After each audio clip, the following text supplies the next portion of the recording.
magkasama kami nag-attend ng isang graduation. Truthfully, I wasn't feeling well. Kasi kinukulam nila ako. Andiyan na sila, umabot na sila sa kulam. Nagsama-sama na silang lahat. Kinukulam pa nila ako. So I wasn't feeling very well.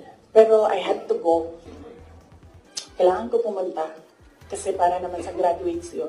Hindi para sa akin yun. It's their happiest day. So nagsama kami.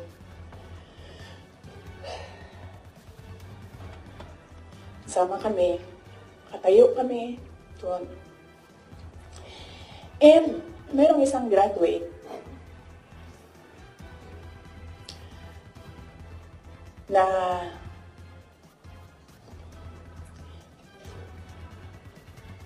alam nyo, para sa akin, there was some sort of inappropriateness sa ginawa ng bata.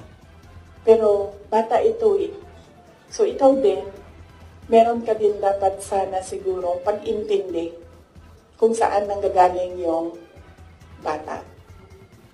And ang reaction mo, ang response mo, should be so that the child will learn a lesson. So, meron isang graduate. Sabi ng graduate, Mr. President, can I have your watch as a graduation gift?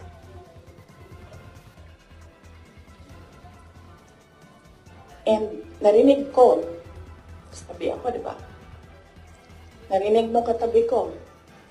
Narinig nung katabi ng katabi ko.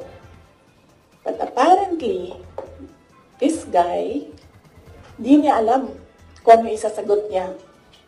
So, ang ginawa niya, pinaulit niya sa bata. What did you say? So, this time, syempre bata, hindi niya alam ba saan yung inulit ng bata, louder this time.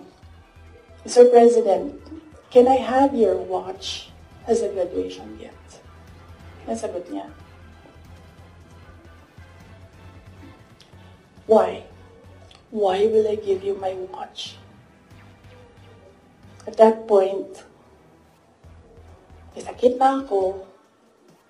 Wasn't feeling very well. Nandun lang ako, nakakatayo ako dun kasi may gamot ako. Gusto ko tanggalin yung ulo niya ba?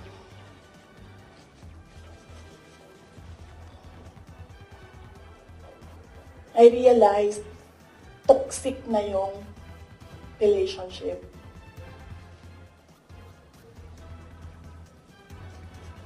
And it did not help na itong dalawang katabi ko, tumawa pa.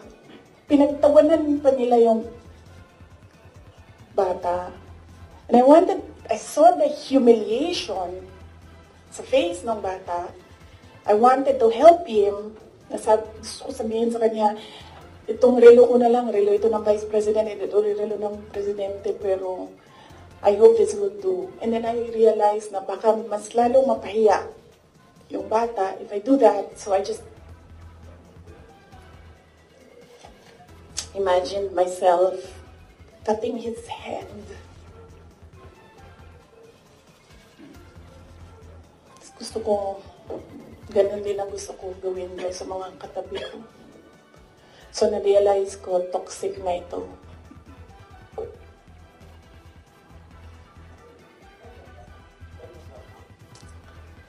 One of the graduation, hanapin niyo yung footage, makikita niyo doon yung mukha ko. Tsaka mukha niya. I-lip read niyo yung sinasabi niya. Why? Hanapin niyo yung footage, ma'am. Magtrabaho kayo konti, mag-research kayo.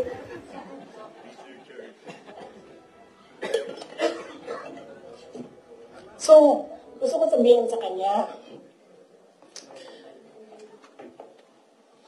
bago ko tanggalin ang ulo mo, yung batang yan,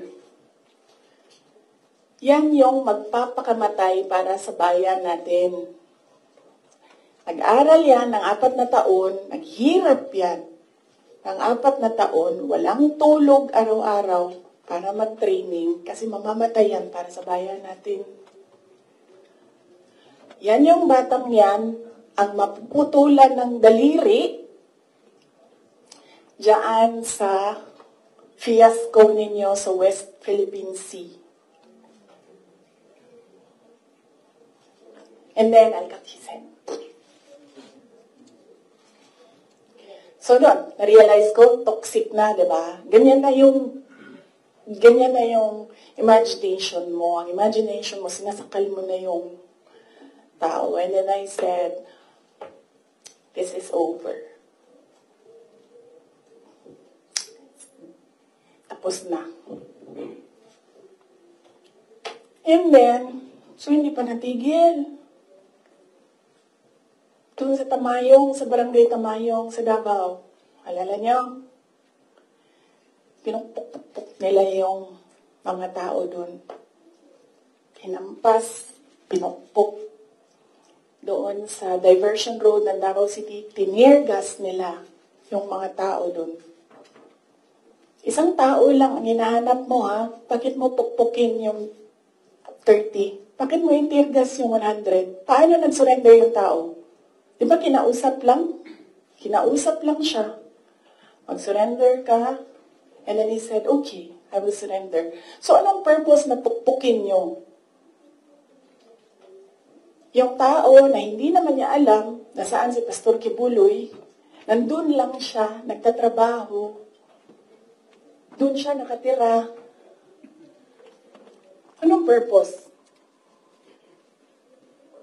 Anong purpose na i-tear gas mo yung tao for expressing his desperation, his frustration, his anger? Para lang maghanap ng isang tao na in the end, paano nag-surrender? Kinausap. Nag-surrender siya.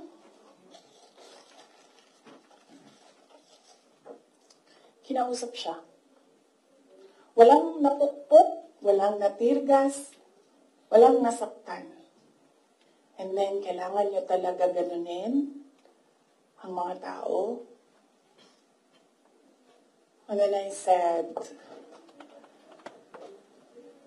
it's all over.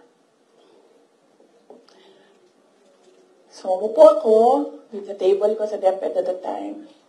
And then sabi ko, sarili ko, okay,